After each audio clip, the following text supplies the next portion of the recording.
नमस्कार। World news में आज हिंदुस्तान के खिलाफ पाकिस्तान के बड़े प्लान में बांग्लादेश ने पेंच फंसा दिया है। पाकिस्तान की विदेश सचिव बांग्लादेश दौरे पर पहुंची थी। इस दौरान बांग्लादेश ने पाकिस्तान से बड़ी मांग कर दी।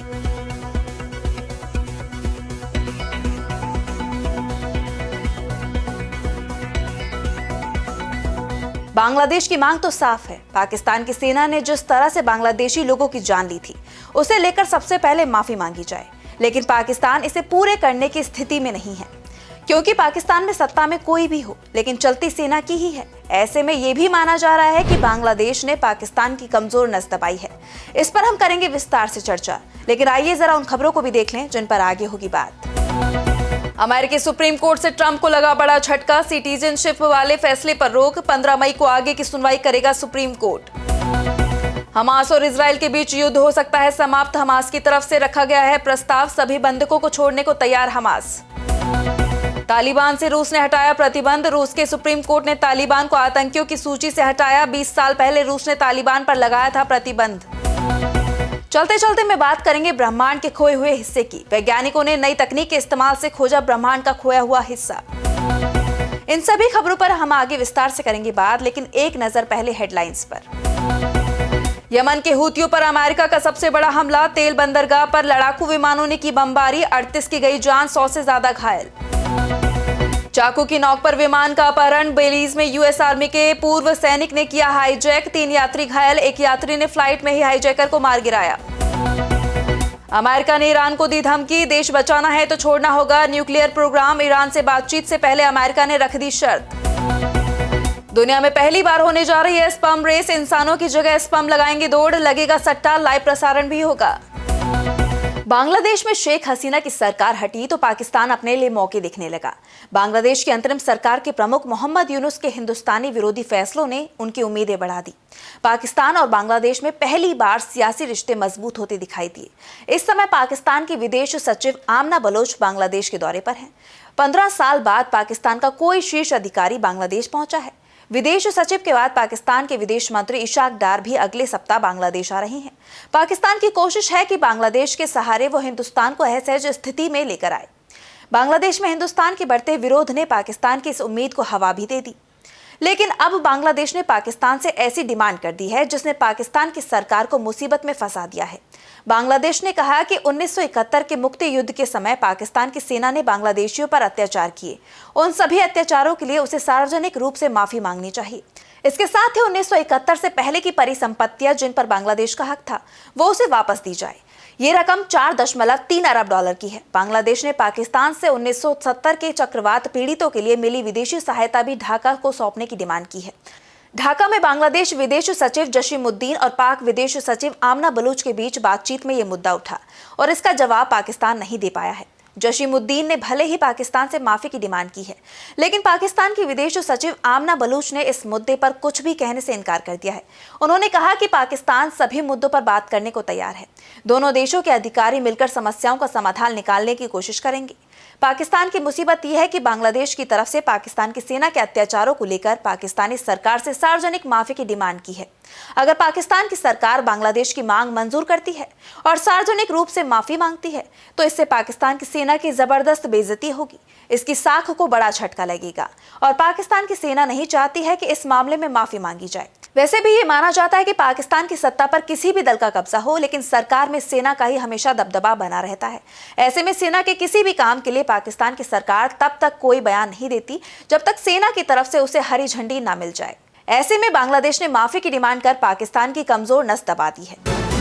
और अब बात अमेरिका की। अमेरिका के राष्ट्रपति डोनाल्ड ट्रंप के फैसले अमेरिका की जनता को ही परेशान करने लगे हैं। लेकिन अब ट्रंप को अमेरिका की सुप्रीम कोर्ट से ही बड़ा झटका लगा है। अदालत ने ट्रंप के उस आदेश पर रोक लगा दी है जिसमें अमेरिका में जन्मे व्यक्ति को भी नागरिकता नहीं दिए जाने की बात कही गई थी। अदालत 15 मई को इस मामले में सरकार की दलीलें सुनने को जरूर तैयार हो गई है। दरअसल 3 संघीय न्यायाधीशों ने अलग अलग फैसलों में कहा है कि राष्ट्रपति का आदेश 14वें संशोधन का सीधा उल्लंघन है, क्योंकि ये संशोधन लंबे वक्त से अमेरिका में जन्मे लगभग सभी लोगों को नागरिकता का हक देता है। संघीय अदालतों ने ट्रंप के आदेश पर रोक लगाई तो सरकार सुप्रीम कोर्ट पहुंच गई और कहा कि निचली अदालतों के जजों को इतना बड़ा फैसला करने का अधिकार नहीं होना चाहिए जिससे पूरे देश में किसी नीति को रोका जा सके। ऐसे में कोर्ट ये भी तय करेगा कि क्या निचली अदालतों के जज पूरे देश में राष्ट्रपति की नीतियों को रोकने का आदेश दे सकते हैं। दूसरी तरफ ट्रंप की टैरिफ नीति को लेकर भी बवाल थमता नहीं दिखाई दे रहा है। ट्रंप ने पहले तो चीन पर 245% का टैरिफ लगा दिया, लेकिन अब चीन के पलटवार के आगे झुकते हुए भी दिखाई दे रहे हैं। वो चीन से इस मुद्दे पर बातचीत को तैयार हो गए हैं। अमेरिकी राष्ट्रपति ने ओवल ऑफिस में पत्रकारों से चर्चा करते हुए कहा कि मुझे विश्वास है कि दुनिया की सबसे बड़ी इकोनॉमी एक बड़े ट्रेड वॉर को खत्म करने के लिए समझौता कर सकती है। जिस वक्त ट्रंप ने टैरिफ वॉर छेड़ा था उस समय उनका लक्ष्य बिल्कुल साफ था कि चीन के दबदबे को खत्म किया जाए और अमेरिकी अर्थव्यवस्था को मजबूत किया जाए। हालांकि ऐसा लगता है कि उनका ये टैरिफ अटैक बैकफायर कर गया है, क्योंकि अमेरिकी डॉलर लगातार गिर रहा है, निवेशक सहमे हुए हैं और कैपिटल फ्लो नीचे जा रहा है और इसी दबाव में ट्रंप अपने कदम पीछे खींचने को मजबूर होते दिखाई दे रहे हैं। और अब बात इजराइल और हमास जंग की। इजराइल और हमास के बीच चल रही जंग अब रुकती दिखाई दे रही है। फिलिस्तीनी संगठन हमास ने कहा है कि वो सभी बंधकों को छोड़ने के लिए तैयार है, लेकिन इसके बदले में इजराइल को भी सभी फिलिस्तीनी कैदियों को रिहा करना होगा। साथ ही इजरायली सेना भी गजा से पूरी तरह से पीछे हटेगी।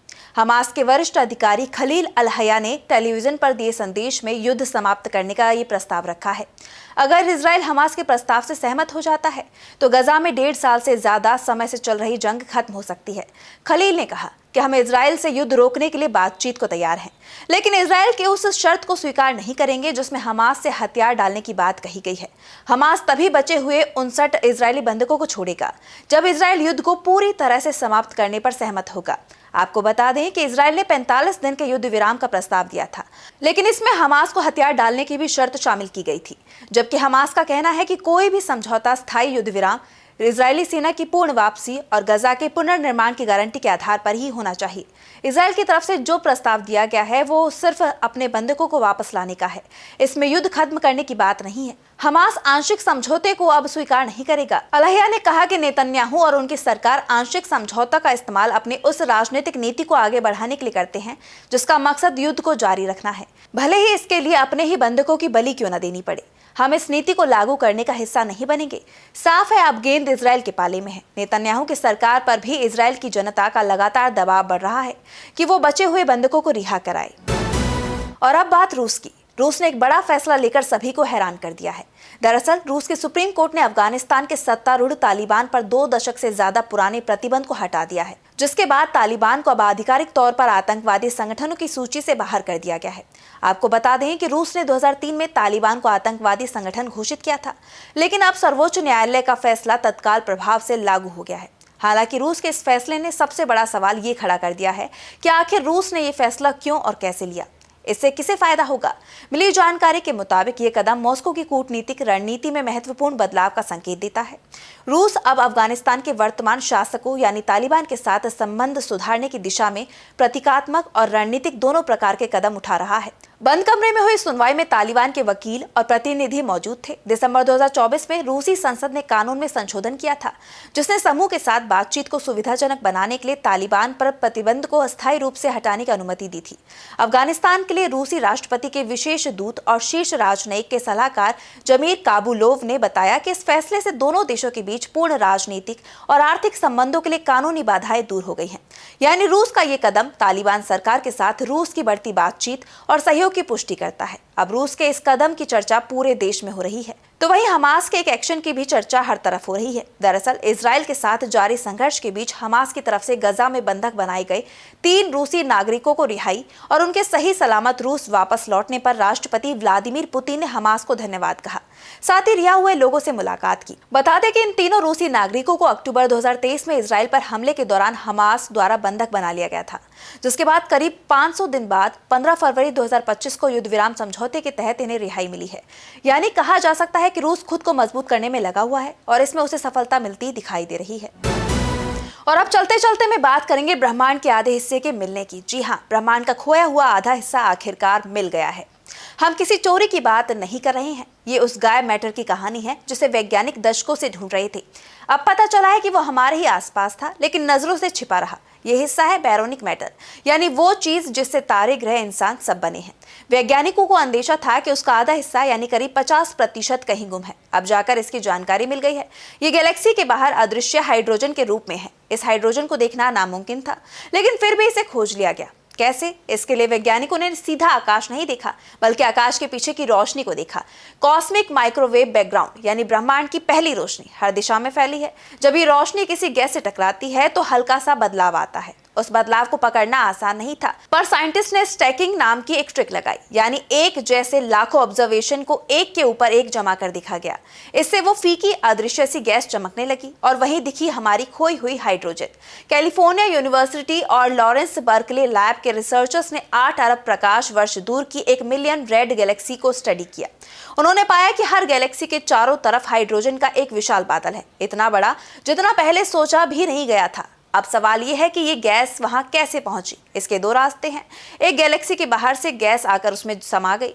दूसरा, जब गैलेक्सी के सेंटर में मौजूद ब्लैक होल एक्टिव होता है तो वो इतना तेज फोर्स छोड़ता है कि गैस को गैलेक्सी से बाहर धकेल देता है। यही गैस फिर गैलेक्सी के चारों ओर छा जाती है।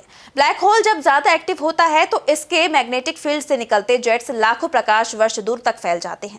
साथ ही बहुत तेज हवाएं भी फूटती हैं जो अंदर की गैस को बाहर कर देती है। इससे सितारे बनने रुक जाते हैं, क्योंकि तारे गैस से ही बनते हैं। अब जो विशाल हाइड्रोजन के बादल मिले हैं वो बताते हैं कि ब्लैक होल की एक्टिविटी शायद रुक रुक कर होती है, कभी शांत तो कभी अचानक भड़क उठती है। इस नई रिसर्च ने एक नया दरवाजा खोल दिया है। वैज्ञानिक अब इन अदृश्य गैसों को ढूंढने का नया तरीका पा चुके हैं। अब काम है इन सारे टुकड़ों को जोड़ना और पूरी तस्वीर बनाना। रिसर्चर्स ने अपनी स्टडी में लिखा, ये काम ब्रह्मांड की गुत्थियां सुलझाने की एक नई शुरुआत है। उनकी ये स्टडी फिजिकल रिव्यू लेटर्स में सबमिट की गई है और इंटरनेट पर भी उपलब्ध है। तो फिलहाल के लिए वर्ल्ड न्यूज में बस इतना ही। देश और दुनिया की तमाम बड़ी खबरों के लिए देखते रहिए DB लाइव। नमस्कार।